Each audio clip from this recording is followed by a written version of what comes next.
सहितं कृष्ण चैतन्य देवं श्री राधा कृष्ण पादांश ललिता श्री विशाखान्वितांश्च नमो विष्णुपादाय कृष्ण प्रेष्ठाय भूतले श्रीमते भक्ति वेदांत स्वामिने नामिने नमस्ते सरस्वते देवे गौरवाणी प्रचारिणे निर्विशेषा शून्यवादी पाश्चात्यदेशकारिणे नमो महावदन्याय कृष्ण प्रेम प्रदायते कृष्णाय कृष्ण चैतन्य नामने गौरतुसे नमः। हे कृष्ण करुणा सिंधु दीनबंधु जगत्पते गोपेशा गोपिका कांत राधा कांत नमोस्तुते तप्त कांचन गौरांगी श्री राधे वृंदावनेश्वरी वृषभानुसुते देवी प्रणमामि हरिप्रिये वाञ्छाकल्पतरुभ्यश्च कृपा सिन्धुभ्य च पतितानां पावनेभ्यो वैष्णवेभ्यो नमो नमः। जय श्री कृष्ण चैतन्य प्रभो नित्यानंद श्री अद्वैत गदाधर श्रीवासादि गौर भक्तवृंद हरे कृष्णा कृष्ण कृष्णा हरे हरे हरे राम राम राम हरे हरे।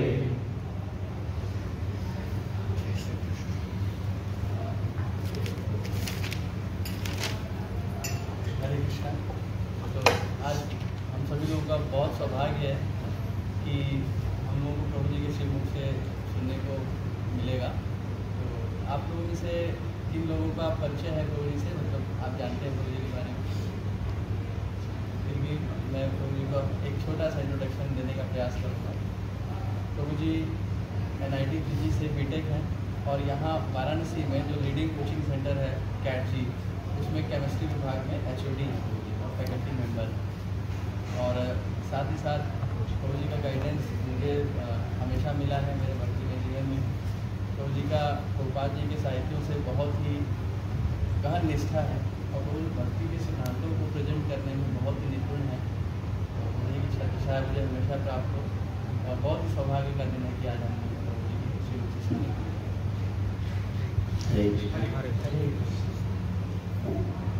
साक्षी भाई प्रभु जी ने प्रभु जी का नाम रामकेशव प्रभु जी है। साक्षी भाई प्रभु जी हमें आगे दिया क्या इसकी चर्चा करना है। हमारे लोग तो ऐसे ही बोलते हैं, लेकिन भक्ति में भगवान की सेवा करने का प्रयास कर रहा हूँ। करने में बहुत छोटा हूँ, बहुत लंबा रास्ता है और हम सब कुछ रास्ते से चलना है। श्रीमान साक्षी महाराज जी ने हमें जो विषय दिया है चर्चा करने का, वह है कृष्णा का सबसे ग्रेटेस्ट मर्सी हमारे लिए क्या है, कृष्णा का सबसे महत्वपूर्ण सबसे महान कृपा हमारे ऊपर क्या है। ये टॉपिक है बहुत डिफिकल्ट चर्चा करना, क्योंकि जब हम किसी दवाई दुकान के बगल से गुजरते हैं या कोई व्यक्ति गुजरता है तो उसको समझ में आता है कि ये दवाई दुकान है, यहाँ पर क्या मिलता है दवाई। कोई स्कूल के वजह से बगल से गुजरता है तो क्या उसको लगता है जरा पढ़ाई होती है। कोई भी जो व्यक्ति, एक बिजनेसमैन, एक नौकरी करने वाला, एक स्त्री, एक पुरुष, एक बच्चा, एक बूढ़ा, कोई व्यक्ति अगर एक स्कूल के सामने से गुजरेगा तो क्या सोचेगा ना पढ़ाई होता है। कोई व्यक्ति एक कपड़े दुकान के सामने से गुजरेगा तो क्या समझेगा यहाँ कपड़ा बिकता है। लेकिन अलग अलग लोग जब मंदिर के बगल से गुजरते हैं तो क्या सोचते हैं क्या होता होगा। अलग अलग लोग अलग अलग तरीके से सोचते हैं। आप अच्छे हैं इसलिए आप सोचते हैं भगवान का सेवा, भगवान का पूजा होता है। और कुछ लोग सोचते हैं अच्छा इस्कॉन है दुकान, यहाँ का पैसा महंगा रहता होगा, है ना। पहले लोग ऐसे ही सोचते थे।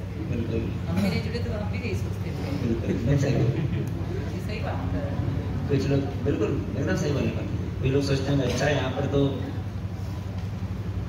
जो लोग जीवन में कुछ नहीं कर पाते हैं वो लोग इधर भगवान की सेवा वगैरह में लग जाते हैं। आलसी व्यक्ति हैं ये लोग, कम पढ़े लिखे मूर्ख किस्म के लोग हैं। एक व्यक्ति राधेश्याम प्रभु जी के पास गया और बोला कि अपने बच्चों के बारे में बता रहा था फिर रात हम लोग बता रहे थे कि मेरा जो बड़ा लड़का है वो पढ़ने में बहुत अच्छा है, अभी कोटा गया तो उस टाइम वो तैयारी करनी थी, तो उसको मैंने कोटा भेजा है तैयारी करने के लिए, वो तैयारी कर रहा है और कोचिंग में बहुत अच्छा परफॉर्मेंस है उसका, वो इस बार IIT निकाल लेगा। और फिर इसे बताया अपने फैमिली के बारे में, और फिर राधा को बोला कि आपके यहाँ तो इतने सारे भक्त हैं, भगवान की सेवा में इतने सारे ब्रह्मचारी लोग हैं जो भगवान की सेवा में लगे रहते हैं दिन रात, इन लोगों की लोग कितना महान है कि अपना जीवन सब भगवान की सेवा में अर्पित कर दिए हैं। मैं भी आपके लिए कुछ करना चाहता था। मेरा एक छोटा लड़का है, वो थोड़ा सा दिमाग उसका सही से चल नहीं रहा है, वो मेंटली डिस्टर्ब है, थोड़ा सा पढ़ लिख तो पाएगा नहीं। मैं सोचा कि उसको भगवान की सेवा में ही मैं लगा देता हूँ, यहाँ रहेगा तो कुछ ना कुछ तो कर ही लेगा जीवन में, नहीं कम से कम तो भगवान की सेवा तो करेगा। तो लोग मंदिर को देखते हैं तो अलग अलग विचारधारा रखते हैं, यहाँ पर पता नहीं कैसे लोग होते होंगे, पागल होते होंगे या जीवन से निराश हारे हुए इंसान होते होंगे। एक बार प्रभु जी एक ब्रह्मचारी रोटी ट्रेन में जा रहे थे, तो उनसे एक व्यक्ति ने, एक बुजुर्ग व्यक्ति ने बहुत प्रेम से, बहुत सम्मान से पूछा कि स्वामी जी बताइए आपके साथ क्या हुआ ऐसा जीवन, आज आपको ये दिन देखने को पड़ रहा है।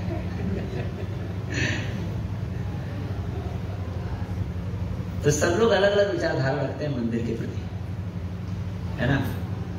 ये समझना कि कृष्ण का क्या हमारे लिए सबसे महान गिफ्ट है, कृष्ण का सबसे महान दया हमारे लिए क्या है, बहुत मुश्किल है। इसके लिए तो बहुत इसके अंदर घुसना पड़ेगा ना। इस मंदिर का क्या मकसद है ये वही समझ सकता है जो मंदिर का पार्ट बन गया है, बाहर से नहीं समझा सकता। देखने में मंदिर एक स्ट्रक्चर जैसा लगे, सुनने में लग सकता है भाई मंदिर में तो पूजा पाठ होता है, भगवान का दर्शन होता है, प्रसाद होता है, पर इसका मतलब क्या है, इसका सिग्निफिकेंस क्या, महत्व क्या है, ये सामान्य व्यक्ति समझ ही नहीं सकता है। तो प्रसाद मतलब यही समझता है कि चलो पेट भर जाएगा, और कुछ नहीं समझता है। तो भगवान का दया हमारे पर समझने के लिए हमें भगवान का भक्ति करना पड़ेगा वास्तव में।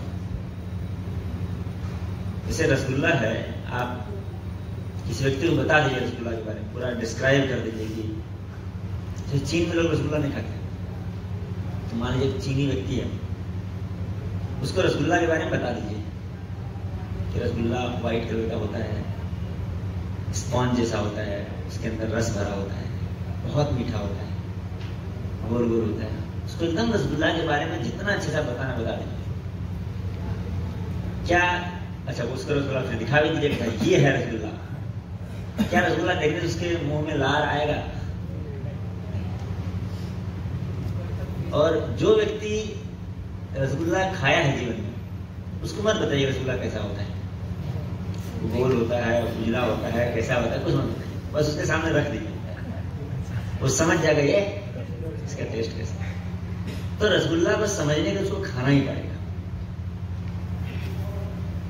उसके बारे में पढ़ करके, उसके बारे में किसी से सुन करके,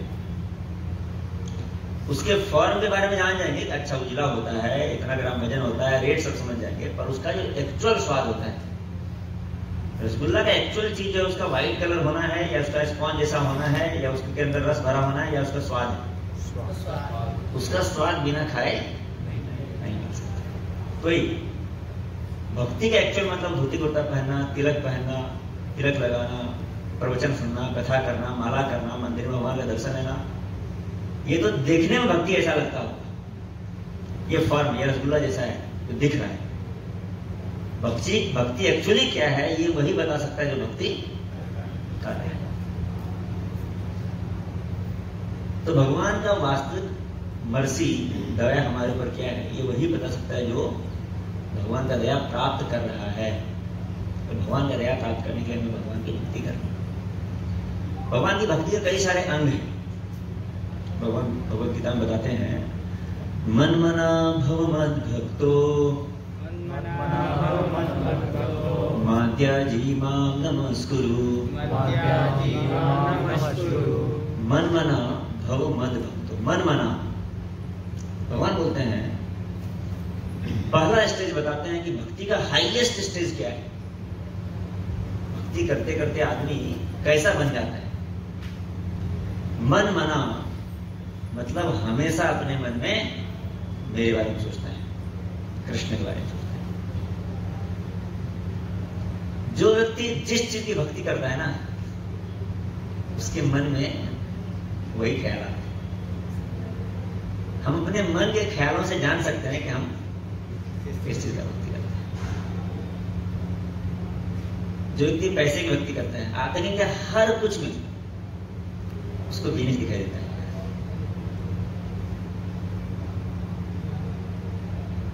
कई लोग ऐसे हैं जो प्रभुपाद की किताब पढ़ना चाहते हैं। एक व्यक्ति को मैं पर्सनली जानता हूं, उसने प्रभुपाद के जीवन के ऊपर किताबें मंगवाया हमसे। 7 वॉल्यूम में प्रभुपाद का जीवन चरित्र लिखा हुआ है, 7 भाग में है। उन्होंने हमसे मंगवाया कि वो बुक हमें ला के दीजिए। उन्होंने चैतन्य चरितामृत मंगवाया हमसे, पढ़ा कि प्रभुपाद का जीवन जो है। जब प्रभुपाद की किताब पढ़ा तो प्रभुपाद के जीवनी में कई बार चर्चा आता है कि चैतन्य महाप्रभु के मिशन को प्रभुपाद आगे बढ़ाना चाहते थे। उसने चैतन्य चरितामृत पढ़ा और ये सब पढ़ने का उसका एकमात्र मकसद है, वो जानना चाहता है कि प्रभुपाद ने 11 साल में इतने मंदिर कैसे स्थापित कर दिए। वो स्ट्रेटजी जानना चाहता है, वो बिजनेस एक्सपैंड करना चाहता है। वो पढ़ रहा है चैतन्य चरितामृत, जो कि भक्तों के लिए बहुत उच्च शास्त्र है। बोला जाता है जो भक्ति में शुरुआत में आते हैं वो भगवद गीता पढ़ते हैं, जो भक्ति में मैच्योर हो जाते हैं वो भागवतम पढ़ते हैं, और जो पीएचडी हो जाते हैं भक्ति में वो चैतन्य चरितामृत पढ़ते हैं। वो चैतन्य चरितामृत पढ़ रहा है, लेकिन सोच क्या रहा है, पैसे कैसे बिजनेस किया। तो कृष्ण बोलते हैं कि मेरी भक्ति का जो हाईएस्ट स्टेज है ना, वो है मन मना। तो भक्त हमेशा मेरे बारे में सोचता है। बोलते हैं तुमसे हो नहीं पाएगा ये, मन मना भव मद भक्तो। बोलते हैं ठीक है तुमसे नहीं हो पाएगा ना, तुम मेरे बारे में हमेशा सोच नहीं पाओगे। भगवान समझते हैं ना हमें। भगवान बोलते हैं चलो ठीक है, मेरा भक्त बनो। मेरे बारे में सोच नहीं सकते हो तो मेरा भक्त बनो। बोले फिर भक्त बनने का क्या मतलब?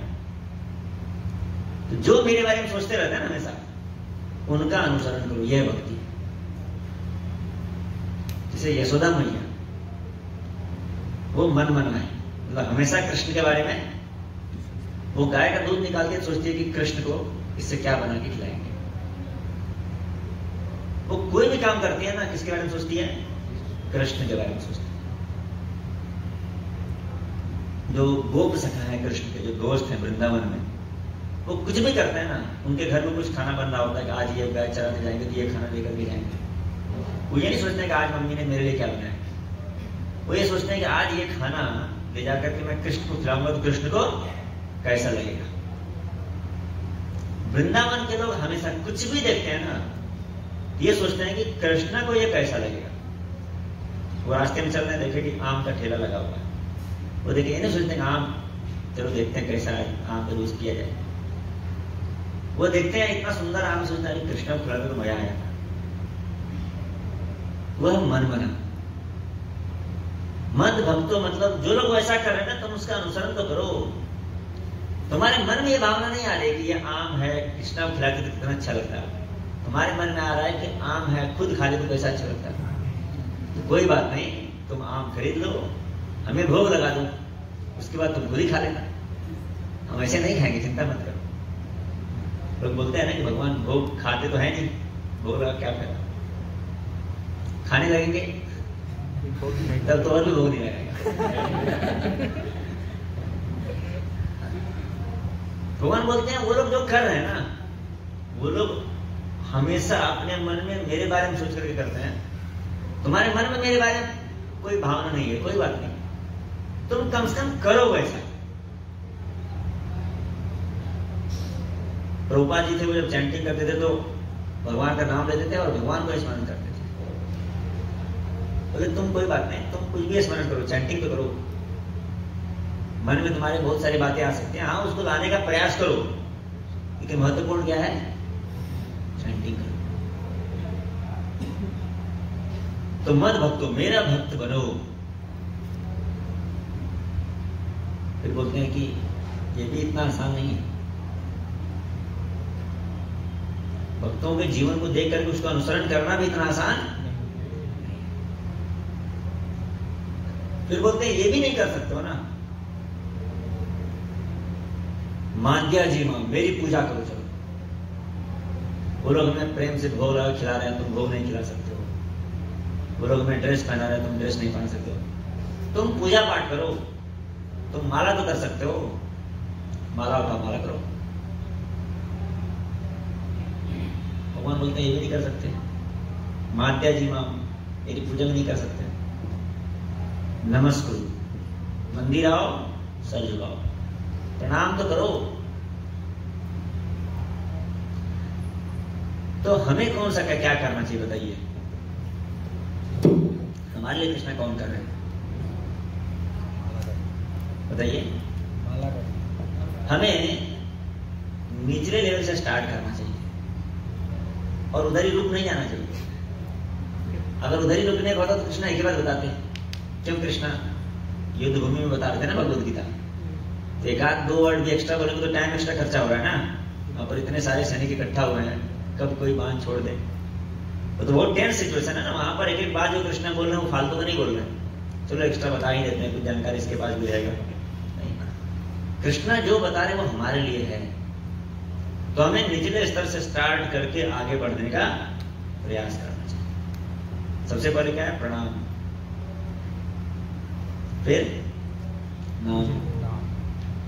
तो नाम और प्रणाम हमारे लिए बहुत महत्वपूर्ण है। भागवतम में भी कहा गया है, नाम संकीर्तनम यस्य सर्व पाप प्रणाशनम प्रणामो दुख शमनस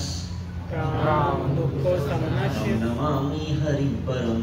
बोलते हैं नाम संकीर्तनम यस्य, जिसके नाम का संकीर्तन करने से सर्व पाप प्रणाशनम, सारे पाप नाश हो जाते हैं। एंड प्रणामो दुख समनस, जिनको प्रणाम करने से सारे दुख खत्म हो जाते हैं। ये दो बात भागवतम के अंत में, जो लास्ट मैसेज है भागवतम का, उसमें ये दो बात हाईलाइट किया गया। क्या? भगवान को प्रणाम करो और भगवान को का नाम लो। बहुत महत्वपूर्ण है ये दोनों चीज। आप जब आते हैं मंदिर, भगवान के लिए सर झुकाते हैं, ये एक्सरसाइज नहीं नॉर्मल। चलो पीठ दर्द कर रहा है, थोड़ा सा झुका ही लेते हैं। आप सर झुका रहे हैं, उसका बहुत महत्वपूर्ण है, उसका बहुत महत्व है। गजेंद्र जब अपनी, गजेंद्र का नाम सुने होंगे, तो हाथी के रूप में चले गए थे। वो जब प्रार्थना करते हैं तो हर एक श्लोक का शुरुआत करते हैं नमः,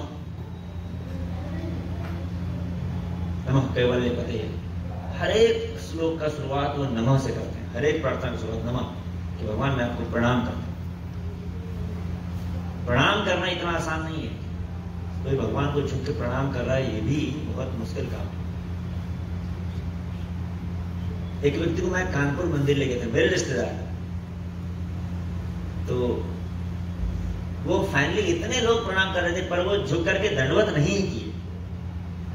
आज तक उन्होंने उनको एक कृष्ण यीशु लग रहा था कि मैं दंडवत कैसे करूं, मैं झुक जमीन पे कैसे लेके जाऊं। वो नहीं कर पाया फाइनली प्रणाम। इतना आसान नहीं भगवान को प्रणाम करना। भगवान को प्रणाम करना मतलब सिर्फ ये नहीं है कि आप आके पास झुके, विनम्र हो। क्योंकि विनम्र रहेंगे ना, तभी भगवान का नाम ले पाएंगे। शुरुआत यहीं से होगा, विनम्रता, प्रणाम करना भगवान, समझना कि भगवान महान है। एक श्लोक में चैतन्य महाप्रभु डायरेक्टली बताते हैं,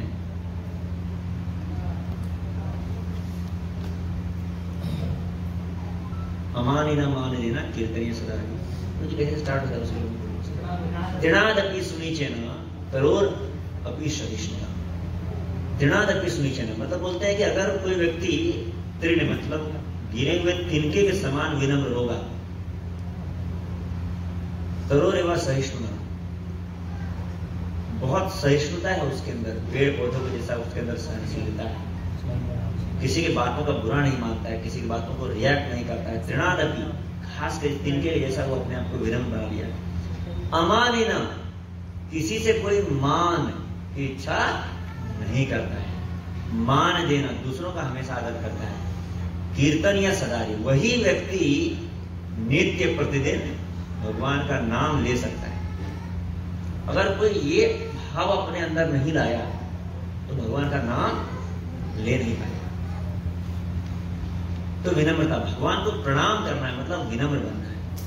फिजिकली प्रणाम भी करना है लेकिन विनम्र बनना है और भगवान का नाम हमें लेना है। जब तक इससे होगा क्या, जब तक ये करेंगे नहीं तो हमारे जीवन के जो कष्ट है, जो पाप है, वो धुलेंगे नहीं।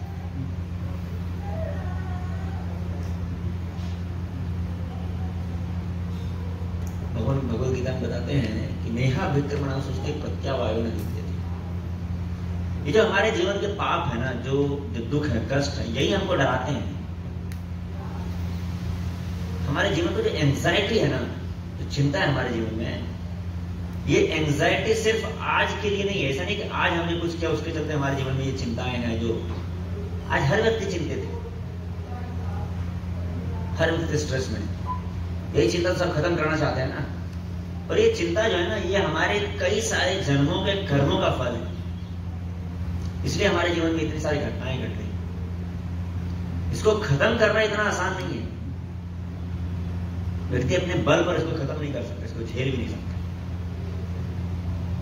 जो दुख है, जो पाप है, उसका जो रिएक्शन आ रहा है, उसको झेलने के लिए भी आपको एक आध्यात्मिक शक्ति चाहिए। अदरवाइज आदमी बहुत टेंस रहता है, बहुत चिंतित रहता है। अब देखें, आदमी के जीवन में जो भी परेशानी है उसका जड़ देखेगा। सबसे पहला कि आदमी के शरीर में जो भी चेंजेज आते हैं, जो बदलाव आते हैं, उसको वो नहीं झेल पाता है। वो सबसे पहला कारण बनता है उसकी परेशानी। जैसे कोई व्यक्ति है, बाल उड़ गए, चिंतित है, टेंशन है। शादी नहीं हुई तो बहुत ज्यादा चिंता है, शादी हो गई थोड़ी कम चिंता है। किसी के दांत टूट गए मान लीजिए, या किसी का कोई बीमारी आ गया बहुत खतरनाक, बहुत सारी बातें। शरीर में कोई बदलाव आता है जैसा हम नहीं चाहते, और वैसा कोई बदलाव आ जाए बहुत चिंता कर देता है, बहुत परेशान हो जाता है। कोई बीमारी आ गया, कोई कष्ट आ गया, हम चाहते हैं ये शरीर बहुत सुंदर बना रहे, स्वस्थ बना रहे, और ऐसा होता नहीं। क्यों नहीं होता? सोचिए, आप शरीर को अच्छा बनाने के लिए तो दिन रात मेहनत कर रहे हैं, पर हो नहीं रहा है। शरीर में बदलाव आ जा रहा है, और वो बदलाव हमारी चिंता का कारण बन जा रहा है। जब आप सब कुछ कर रहे हैं, फिर क्यों हो नहीं रहा है? क्योंकि हमारे करने से ही फाइनली बातें बनती नहीं है।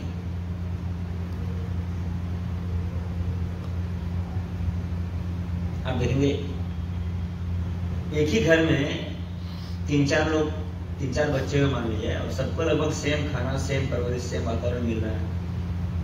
सबका स्वास्थ्य एक जैसा नहीं रहता है। उसमें से कोई होगा जो खूब बीमार पड़ेगा, कोई होगा जो बीमार ही नहीं पड़ेगा। उसके पेट मानो ग्राइंडर लगा हुआ है, जो खाता है सब कुछ जाता है, क्योंकि कुछ नहीं बचता है। होता है एक ही परिवार के दो लोग, क्यों? सब कुछ तो सेम था, क्या लगता? हाँ, पिछले कर्म अलग अलग। हमारे कर्मों के चलते हमारे शरीर में बदलाव आता है, और वो हमें बहुत परेशान कर देता है। और सबसे बड़ा परेशानी होता है जब शरीर में परमानेंट बदलाव आता है, मृत्यु। सबसे बड़ा डर होता है। उससे ही बड़ा एक डर है कि मृत्यु के समय एक बदलाव होता है, ये शरीर नष्ट हो जाएगा, लेकिन उसके बाद एक और बदलाव आएगा, दूसरा कोई शरीर मिलेगा। वो कैसा हो? ये शरीर मान लो बीमार था, कुछ भी था, मानव तो था, ये समझ तो पा रहा था। क्या पता अगला योनि हमें किसी जानवर में मिल जाए, किसी जानवर में जन्म लेना पड़े। उसको तो समझ भी नहीं आता है ना, मैं बीमार हूं, कोई इलाज भी नहीं करवा सकता। तो हमारी जितनी चिंताएं हैं उसमें मुख्य रूप से वो स्टार्ट और खत्म भी शरीर के साथ होता है। शरीर के बदलाव को हम नहीं झेल पाते, और होता सबके साथ, कोई इसको नकार।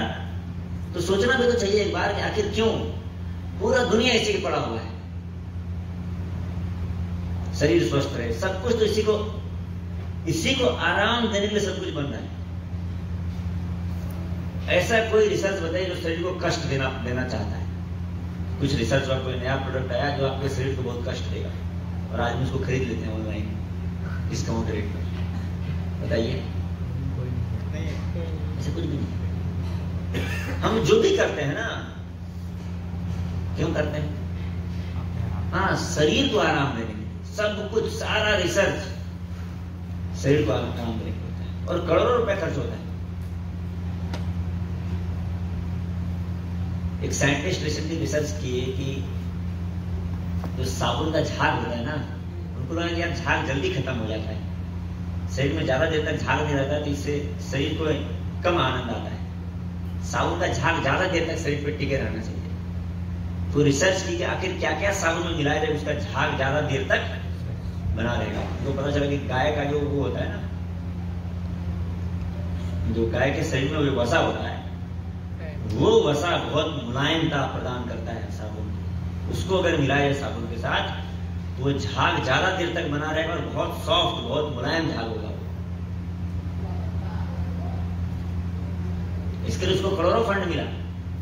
भाई रिसर्च साइंटिस्ट कैसे करते हैं? अपने पास, उनके पास कुछ होता नहीं ना, लोग उसको फंड करते हैं।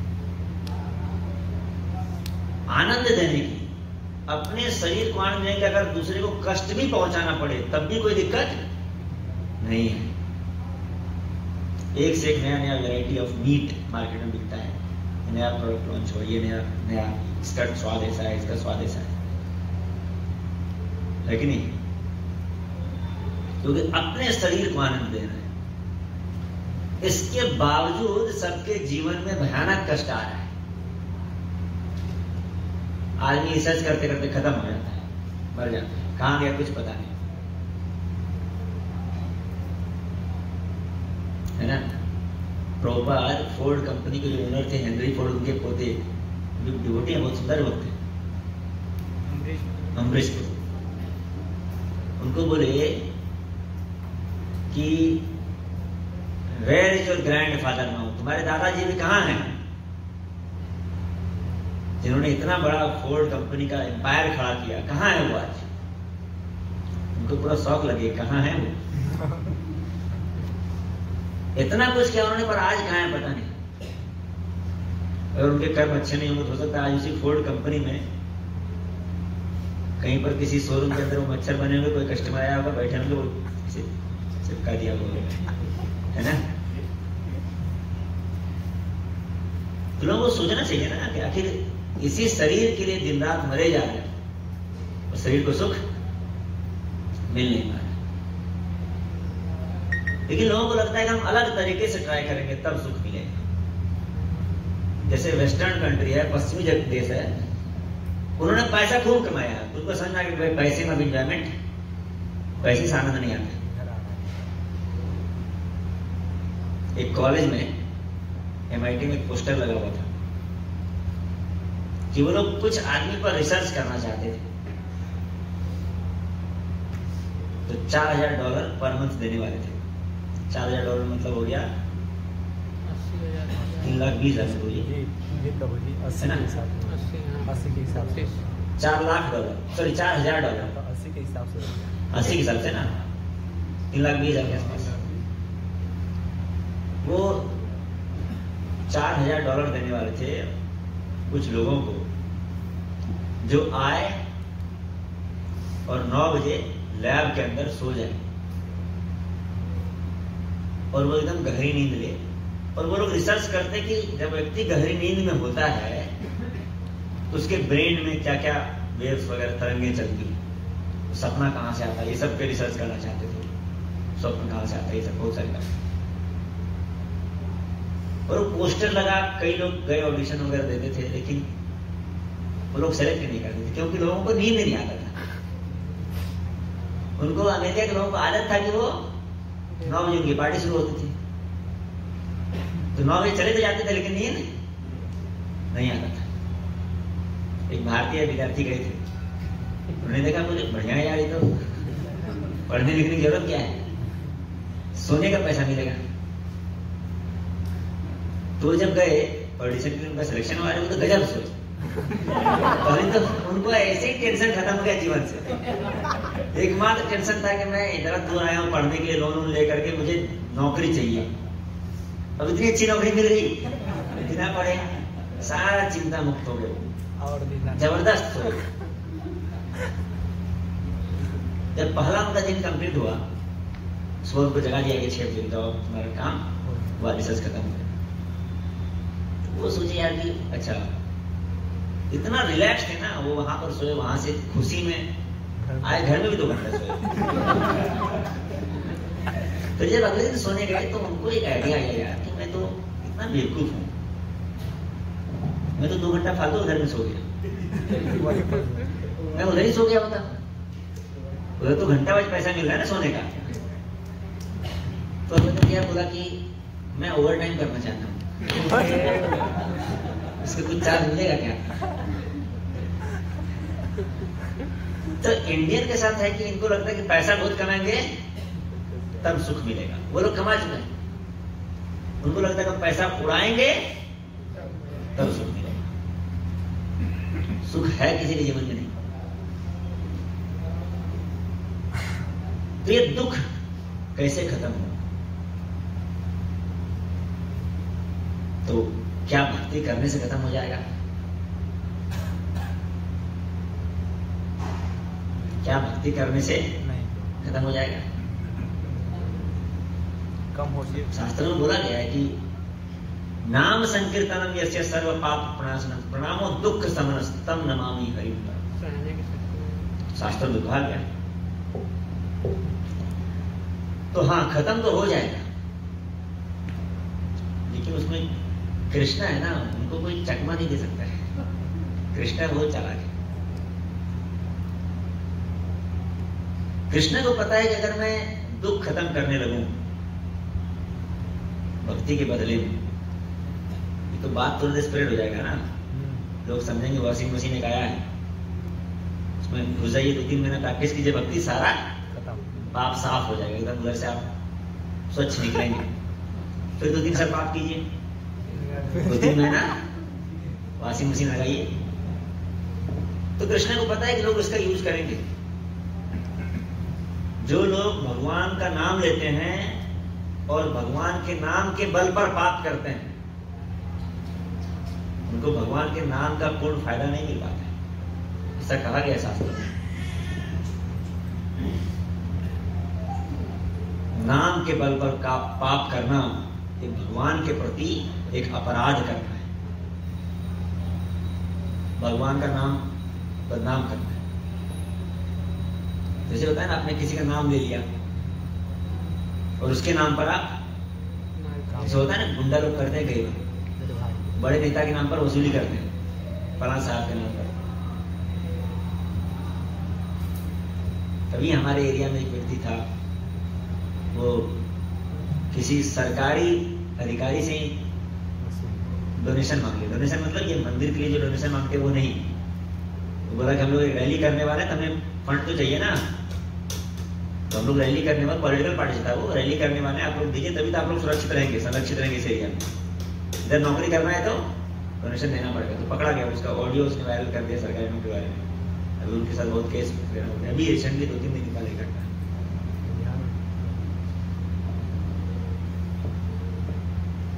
तो नाम के बल पर पाप करना, आप किसी के भी नाम के बल पर पाप करेंगे ना, किसी का भी, उसको बुरा लगेगा और पता चलेगा उसको तो बहुत गड़बड़ करेगा। जैसे बच्चे कभी कभी पापा के नाम के बल पर पाप करते हैं, है ना, अपने क्या बोलते हैं उसको, ग्रेड कार्ड पर खुद ही साइन कर देते हैं। जब कुछ बच्चे तो इस हद तक करते हैं, नंबर उनको आया 100 में 20, फेल किया, और साइन करके पापा का साइन करके नीचे लिख देते हैं वेरी गुड। उनके पापा को पता चलेगा तो हाँ, तो उसका बहुत धुलाई होगा। तो चूंकि उनके पापा भगवान तो है नहीं कि पहली बार नहीं पता चल जाए, तो नाम के बल पर पाप कर रहा है, जब पता चलेगा तब। लेकिन कृष्ण को तो पहली बार ही पता चल जाता है, वो तो मन में जैसे सोचेंगे कृष्ण को पता चल जाएगा। इधर हाथ में बैठे हुए हो हृदय में, अच्छा ये नाम के बल पर पाप करने की सोच रहा है, आप करेंगे नहीं उससे पहले पता चल जाएगा, तो नाम के बल पर पाप नहीं करना। तो नाम, भगवान का नाम, भगवान को प्रणाम करने से दुख खत्म तो हो जाता है, पर खत्म होता हुआ आपको जीवन से दिखेगा नहीं, तो उसके पीछे कारण है। फिर खत्म होता है, इसका मतलब क्या है? जब भी कोई व्यक्ति भक्त बनता है तो उसके जीवन की जो वास्तविक चिंता है ना वो खत्म हो गई। नेहा विक्रमणा सोचती प्रत्यावायु स्वल्पम अप्यस्य धर्म से, थोड़ा बहुत भक्ति कर लिया ना, कृष्ण बोलते हैं तुम्हारे जीवन की चिंता खत्म है। मतलब यह नहीं कि तुम्हें नौकरी लग जाएगी, तुम्हारा बिजनेस सफल हो जाएगा, तुम्हारी शादी अच्छी जगह हो जाएगी, नहीं। जो वास्तविक चिंता है तुम्हारे जीवन का, ये शरीर छोड़ोगे तुम कहां जाओगे? अभी तो मैंने तुम्हें मानव शरीर दिया है ना, इसमें अगर थोड़ा बहुत दिक्कत है तुम झेल लोगे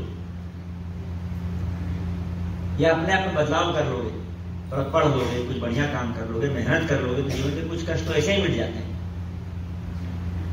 तो मानव शरीर मिला है, लेकिन मानव शरीर खत्म होने के बाद तुम्हें क्या मिलेगा, ये सबसे बड़ी चिंता है। भले हमको चिंता ना करें, भगवान बोलते हैं अगर तुमने थोड़ा बहुत भी भक्ति किया है तो ये चिंता तुम्हारे जीवन से खत्म। नेहा विक्रमणा सृष्टि, सबसे बड़ा भय जो आदमी के जीवन का है वो खत्म हो जाता है।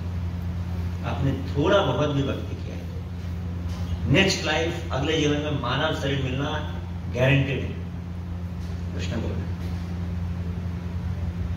तो होता यह है कि जब हम भक्त बन जाते हैं तब हमारे साथ हो वही रहा होता है जो पहले हो रहा होता है, बस करने वाले बदल जाते हैं। हमने जो भी पाप कर्म किए हैं उस पाप कर्म के अनुसार हमें जीवन में कुछ सजा दिए जाते हैं, कुछ दुख दिए जाते हैं। और वो दुख कैसे हमारे जीवन में आएगा, इसके लिए भगवान ने प्रकृति को निर्धारण कर दिया कि प्रकृति ये डिसाइड करेगी, दुर्गा देवी डिसाइड करेगी। और दुर्गा देवी पक्षपात नहीं करती। दुर्गा देवी का आप मान सकते हैं कि वो भगवान कृष्ण के रोबोट जैसी, हालांकि रोबोट सब सही नहीं उनके लिए, पर वो वैसा ही बिहेव करती है। मतलब कृष्ण जी ने ये रूल बना दिया कि देखो ऐसा रूल है, जो ये करे उसको ये सजा देना, ये करे ये देना, ये करे ये देना, और वो सीधा वो लगाती है वो सजा। उसने देखा कि अच्छा कैलकुलेट किया कि अच्छा इतना पाप है, उसके आधार पर फॉर्मूला बिठाओ, ये सजा मिलेगा, इसको दे दो, खत्म। फिर वो सजा झेल पाएगा नहीं झेल पाएगा, उसको कितना कष्ट होगा, वो फ्रस्ट्रेट होकर आत्महत्या कर लेगा, कोई बात नहीं, करने दो, वो उसकी चिंता है। दुर्गा देवी का सजा मतलब सेवा है कि वो कैलकुलेट करेगी और सजा दे देगी। लेकिन जब भक्ति करने लगता है ना तो सुप्रीम कोर्ट में चला जाता है, उसका केस अब लोअर कोर्ट में नहीं चल रहा है। अब दुर्गा देवी कोर्ट में उसका केस नहीं चल रहा है, अब उसका केस चल रहा है। एक बार यमराज चले गए जगन्नाथपुरी, कोई व्यक्ति पाप कर रहा था वहां पर, तो यमराज चले गए वहां पर उसको सजा देने के लिए। अरे यमराज अच्छा भाव में गए थे, अरे भगवान के धाम में पाप कर रहा है, पाप ही करना है तो उधर करो, भुवनेश्वर में करो, तो बुरी चौहार है उसके आगे बढ़ रहे। लेकिन लक्ष्मी देवी बहुत गुस्सा हो गई। लक्ष्मी बोली देवी बोली नहीं, ये तो सुप्रीम कोर्ट में जो केस आ चुका है, अभी हाई कोर्ट का जज उसको कैसे सजा सुना सकता है? बोले ये व्यक्ति तो आ चुका है जगन्नाथपुरी में, तुमको रोकना था उधर ही रोक लेते तुम बाउंड्री के बाहर। ये व्यक्ति प्रवेश कर चुका है जगन्नाथ मंदिर में, जगन्नाथपुरी में। अब इसका जो ये है वो हमारे क्षेत्र में, अब इसको सजा देंगे हम देंगे। गलती कर रहा है कोई बात नहीं, हम देंगे सजा, तुम चिंता मत करो। तो जब भगवान सजा देते हैं ना तो सजा तो हमारे जीवन में तब भी मिलता है। जैसे कोई व्यक्ति कहीं पर कुछ चोरी कर ली और पब्लिक उसको पकड़ के पीट दी, जिसके घर में चोरी किया वो पकड़ के पीट दी, पिटाई लगा उसको, तो मान लीजिए वो किसी के यहाँ से कुछ 1000 रुपए चुरा लिया, तब 1000 रुपए के चलते कोई व्यक्ति जान तो नहीं मार देगा ना भाई, करोड़ पकड़ के कुछ एक आध दो शब्द बोल करके झापड़ लगा छोड़ दिया। वही काम उसने अपने घर में भी कर लिया, मान लीजिए पापा का 1000 रुपए चुरा लिया। हो सकता है 1000 रुपए चुराने का सजा इतना है भाई एक झापड़ से ज्यादा नहीं मार सकता, हो सकता है ना। जैसे ट्रेन में आपने चेन खींचा, उसको कुछ सजा फिक्स है ना कि 3000 का जुर्माना हो सकता है, ज्यादा नहीं और कम भी नहीं। तो 1000 रुपए चुराने का जुर्माना है एक झापड़। मान लीजिए ऐसा संविधान में आ गया, किसी ने 1000 रुपए चुराया, वो एक झापड़ मार देगा उसको। लेकिन पापा का 1000 रुपए चुराया, अब दोनों बातें हो सकती है, हो सकता है 10 झापड़ भी लगे, हो सकता है ना भी लगे, है ना। अब बोलेंगे अरे यार बाहर के लोग तो ज्यादा अच्छे हैं, 1000 रुपए में एक झापड़ लगाते हैं। मैं तो सोचा था कि इस तरीके से मैं 4-5 झापड़ पर महीना खा करके अपना पॉकेट में निकालता रहूंगा। लेकिन पापा तो नियम ही चेंज कर दिए पूरा, 1000 में कौन 10 झापड़ लगाता है। क्या मैं इनका अपना ही बेटा हूं कि गोद लिया इन्होंने। तो पापा के कोर्ट में वो सब हिसाब किताब नहीं चलता है, वो ज्यादा भी मार सकते हैं और छोड़ भी सकते हैं, डिपेंड करता है। उनको पता चले किसकी भलाई किसमें है, वो करेंगे। तो जब हम पाप किए हैं, जब हम भक्त बन जाते हैं, तो हमारा कोर्ट बदल जाता है। और हमारा किधर चल रहा है केस? सुप्रीम कोर्ट में चल रहा है। तो वहां पर सजा घट भी सकता है और कुछ भी हो सकता है। तो जब लोग भक्त बनते हैं तब भी उनके जीवन में कभी कभी देखेंगे ज्यादा सजा मिलने लगता है। व्यक्ति सोचता है यार मैं तो पहले थोड़ा कम दुखी था, जब से हरे कृष्ण चैटिंग क्यों ज्यादा ही कष्ट होने लगा। क्यों भक्त बना मैं अननेसेसरी। हाँ घर वालों के ताने अलग से मिल रहे हैं, एकदम सही बात। पहले तो थोड़ा बहुत बाहर नहीं कष्ट था, घर वाले भी कष्ट देने लगे। एक बार एक भक्त ट्रैवल कर रहे थे, तो इंडिया से विदेशी जा रहे थे, वो फ्लाइट में जा रहे थे, तो माला कर रहे थे, तो थोड़ा बोल के कर रहे होंगे। तो ये घटना मेरे साथ भी हुआ। मैं ट्रेन से जा रहा था और 2 बंगाली लोग थे, वाइफ हस्बैंड, और दोनों मतलब बहुत जोर जोर से, क्योंकि बंगाली पता नहीं जोर से ही बोलते हैं, आपको लगता है वो जोर से बोल रहे थे, जोर से एकदम बातचीत करते हुए जा रहे हैं। तो मैं सोचा मैं क्या करूं, मैं चैंटिंग करूंगा। अब उनका आवाज इतना जोर से आ रहा था, माता जी बंगाल से नहीं, मैं बंगाली के लिए कुछ नहीं बोल रहा हूँ, मैं ऐसे ही बोल रहा हूँ कि वो लोग बंगाल से, मैं मायापुर जा रहा था दरअसल, वो लोग बंगाली में बोल रहा हूँ, बंगाली थे, वो लोग भी जा रहे थे कोलकाता, में भी जा रहा था उधर। तो मैं भी थोड़ा जोर से चैंटिंग करने लगा। तो व्यक्ति में ऐसे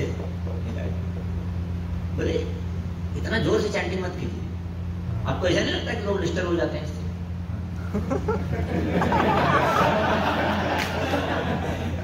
मैं बोला कि तभी से आप लोग जो कर रहे थे, मैं डिस्टर्ब नहीं हो रहा था क्या? वो बोले हम लोग तो बात कर रहे हैं ना।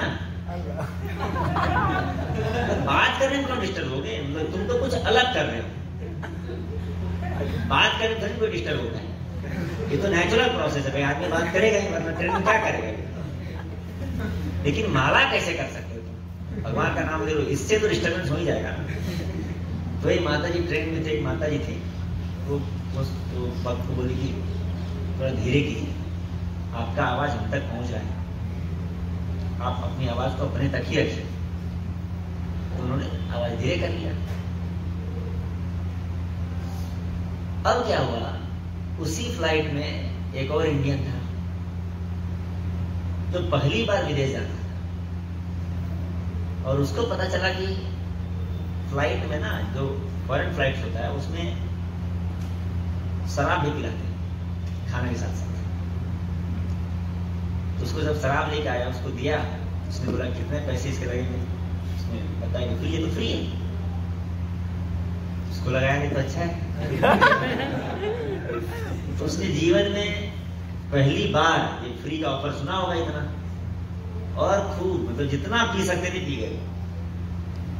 अब उनको कुछ होश रहा है खास, तो बड़बड़ कुछ कुछ बोल रहे हैं अपने। जब वो बोलना स्टार्ट किए तब ये माता जी ये विभूति को बोलते हैं कि आप ये मंत्र से थोड़ा उनको कंट्रोल कर सकते हैं क्या? ये बोले कि माता जी ये जो मंत्र है ना, ये खुद को कंट्रोल करने के लिए, खुद के मन को, दूसरे के लिए ये मंत्र नहीं। आपने मुझे बोला ना, मैं कर लिया कंट्रोल, मेरा खुद पे कंट्रोल है, मैं माला कर रहा हूँ, काम कर रहा है, दूसरे पे इसका कंट्रोल। तो कई बार ऐसा होगा कि जब आप भक्ति करने लगेंगे तो आपके जीवन में कष्ट बढ़ जाएंगे। शुरुआत में तो लोग इंसल्ट भी करते हैं,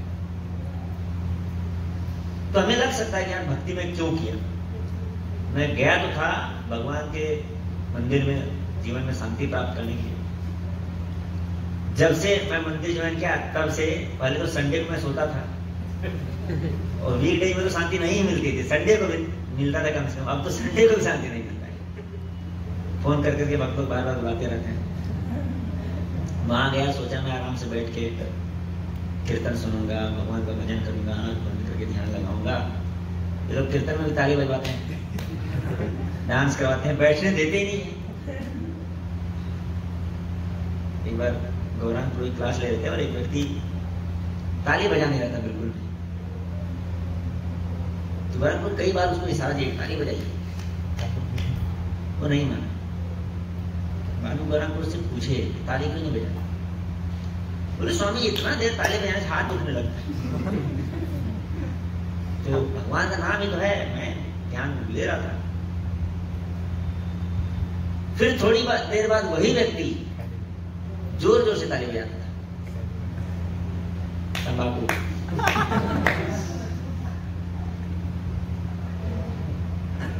भक्ति में आने के बाद कई बार आप देखेंगे कि परेशानी जीवन का बढ़ गया, लेकिन आपको ये समझना है कि वो परेशानी अगर बढ़ा है या घटा है ये मैटर नहीं करता। मैटर ये करता है कि अब आपका जो इलाज है ना, आप सही डॉक्टर के पास पहुंच गए। पहले घाव था इसलिए कष्ट हो रहा था, अब ऑपरेशन करके घाव को निकाला जा रहा है इसलिए कष्ट हो रहा है। हो सकता है कभी ज्यादा कष्ट लगे, लेकिन घाव था उसका दर्द वो तो चलता रहता ना। दर्द पाप करते दुर्गा देवी सजा देती, फिर पाप करते फिर सजा देती, फिर पाप करते, और ये चलता रहता है। भक्ति में आने के बाद आपने जो भी पाप किया है ना, उसको ऑपरेशन करके भगवान निकाल रहे हैं, इसलिए कभी कभी दर्द ज्यादा भी महसूस होता है। पर हमें समझना है कि ये भगवान के गिरफ्त में प्रभाव है, भगवान के कंट्रोल में आता है। अब हमारे साथ अच्छा ही होगा। अगर कष्ट है भी तो कोई दिक्कत नहीं। एक बार एक ड्रग डीलर भाग रहा था ऐसे पुलिस से ये करके, मतलब पुलिस के पीछे लगे हुए थे, वो भाग रहा था, दौड़ रहा था। कहां छुपे, कुछ मौका ही नहीं मिल रहा था उसको। रास्ते में डिवोटी का बड़ा सा मंडली, 300-400 भक्तों का ग्रुप हरिनाम कीर्तन करते हुए जा रहा था, घुस गया उसी में। अब रोड पूरा जाम खटाखट भरा हुआ, पुलिस पकड़े तो कहां पकड़े, और उसी के बीच में छुपा रहा वो। और फिर वो कीर्तन करता रहा, लास्ट में आके मंदिर घुस गया। पुलिस वालों को पता है कि इसी ग्रुप में है। पुलिस वाला आया, वो भी मंदिर के गेट के सामने गाड़ी लगा दिया, निकलोगे तो जरूर। वो सोचा आप निकलने में फायदा नहीं, तो गया मंदिर के अध्यक्ष के पास कि गुरुजी मैं मंदिर में रहना चाहता हूँ। मंदिर के अध्यक्ष बड़े प्रसन्न हुए, आज हमने इतना सुंदर हरिनाम संकीर्तन किया, लोगों के मन में इतनी अच्छी भावनाएं आ रही, लोग भगवान की सेवा करना चाहते हैं, मंदिर में रहना चाहते हैं। बोले रहिए, मतलब ये तो है ही, आपका स्वागत है इसमें। तो उन्होंने सोचा था चलो यार बाहर तो ऐसे भी कष्ट है, मंदिर में रह लेते हैं। उन्होंने जो सोचा था, इमेजिन किया था कि चलो भाई मंदिर में क्या होंगे, आलसी लोगों का कुछ ग्रुप होगा, तो शाम में थोड़ा कीर्तन करते होंगे, फिर अपना प्रसाद वसाद खा करके मस्त रहते होंगे। तो सो गए आराम से, प्रसाद वसाद लेकर उनको प्रसाद वसाद खिलाया गया पूरा आदर सत्कार के साथ। सब उनको अच्छी निगाह से देख रहे और सो गए। फिर सोचे चलो यार जान छूटा किसी तरीके से, अब इधर ही रहना है, जब तक मामला शांत न हो जाए तब तक इधर ही रहना है, किसी को बताना नहीं है। तो सुबह 4 बजा और उसको सब जगा दिए। उसने पूछा अरे 4 बजे क्यों भाई? तो पहले तो उसको लगा कि भाई पुलिस आ गई जगा है। सब बोले अरे आरती नहीं चलना है तुम्हें, जल्दी जो टाइम हो गया है 4:30 बजे वहां मंदिर का पट खुल जाएगा। बोले नहीं सो नहीं सकता हूँ क्या मैं आज? बोले नहीं यहाँ सबको जाना पड़ता है, भगवान के उधर आरती होने वाला उधर सबको जा रहा है, अटेंडेंस लगता है उधर, अटेंडेंस नहीं होगा तो ब्रेकफास्ट नहीं मिलेगा। तो ऐसा होता नहीं है। उनको जगा के लाए तो जगह वो सोचे चलो यार ठीक है आरती कर लेते हैं, कौन सी बड़ी बात है। तो आरती कर लिए, चलो अब तो आधा 1 घंटा आरती चलेगा और क्या, आधा घंटा आरती चला तो जब तो मैं सो जाऊंगा, अब सो जाऊंगा, चलो आरती करना है कोई बड़ी बात नहीं। फिर भक्त को माला थमा दिया, बोले मंदिर से बाहर नहीं जाना, इधर 16 माला करना है इधर। अब वो झोला के अंदर माला, झोला के अंदर हाथ रखे हुए, उसका हाथ चल नहीं रहा, उसको समझ नहीं आ रहा भाई लोग कर क्या रहे, पिछले 2 घंटा से क्या कर रहे हैं। तो बस माला हाथ में रखे हुए कुछ कर नहीं पा रहे। फिर सोचा चलो अब हो गई, माला भी खत्म हो गया, अब तो आराम मिलेगा। फिर बोला गुरु पूजा दर्शन आरती। अब तक वो थक चुका था पूरी तरीके से। तब अनाउंसमेंट हो गया आज का श्रीमद् भागवतम क्लास देंगे स्वयं प्रभु जी। अब उनको भागवत क्लास में बिठा दिया गया। 1 घंटा किसी तरह से भागवत क्लास को झेले होंगे वो। उसके बाद तब जाके प्रसाद मिला। अब उनको लगा अच्छा ये रूटीन है कि आप सुबह 4 बजे जगिए, 9 बजे तक कथा कीर्तन वगैरह कीजिए, 9 बजे प्रसाद लेकर के सो जाइए, फिर 4 बजे आराम से शाम में कीर्तन करने निकलिएगा। जैसे ही प्रसाद लिए बोले चलो बुक डिस्ट्रीब्यूट करना है। इनको लगा यार मैं तो सोच रहा था इधर 80 लोग होते होंगे, ये लोग तो हमसे ज्यादा काम करते हैं। मैं बाहर जितना चिंता नहीं करता था, ये लोग अंदर उससे ज्यादा टेंशन में रहते होंगे। उनको पता नहीं था कि भक्त लोग ये करते हैं आनंद से करते हैं, लेकिन उनके पास मजबूरी थी, वो जा नहीं सकते थे, किसी को बता भी नहीं सकते थे भाई मैं ये सब नहीं कर सकता, मैं तो ड्रग डीलर हूँ, पकड़ा जाते। बोले हाँ मैं तो ये करने ही आया हूँ मंदिर, इसीलिए ज्वाइन तो किया हूँ मैं। किसी तरह से करते करते करते करते 2-3 महीना बीता, लेकिन 2-3 महीना बीतते बीतते उनको मजा आने लगा सब करने में। तब उनको उनका हृदय परिवर्तन थोड़ा बदलाव आने लगा। फिर सोचे अब मैं बता देता हूँ यार, मैं झूठ इतना भक्तों से छुपा के रखा हूँ, ये अच्छा बात नहीं है। तो गए भक्त के पास, जिनसे वो पहली बार मिले थे कि प्रभु जी मैं आपसे कुछ कहना चाहता हूँ। तो बोले बताइए। प्रभु जी आप लोग जैसा सोच रहे हैं, आप लोग इतना सम्मान दे रहे हैं हमें, मैं वास्तव में इतना सम्मान के लायक नहीं, मैं वास्तव में बहुत नीच व्यक्ति। वो भक्त और विनम्र थे। बोले अरे आप क्या बोले, आप तो बहुत अच्छे भक्त हैं, मैं तो आपसे भी ज्यादा नीच हूं। आपको पता नहीं मैंने जीवन में कितने पाप किए हैं, तो भगवान की कृपा है क्या मैं भगवान की भक्ति कर पा रहा हूँ। ये बोले प्रभु जी आप जैसा बोल रहे हैं वैसा आप गलत समझ रहे हैं।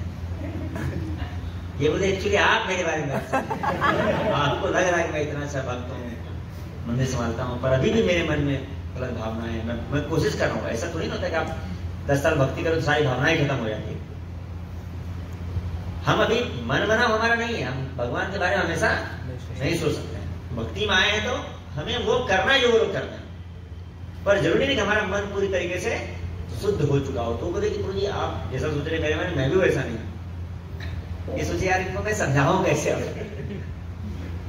ये बोले प्रभु जी एक्चुअली हकीकत ये है, मैं पहले कुछ गलत काम करता था, चोरी वगैरह में दिमाग था। ये बोले हर व्यक्ति तो इस दुनिया में चोरी है,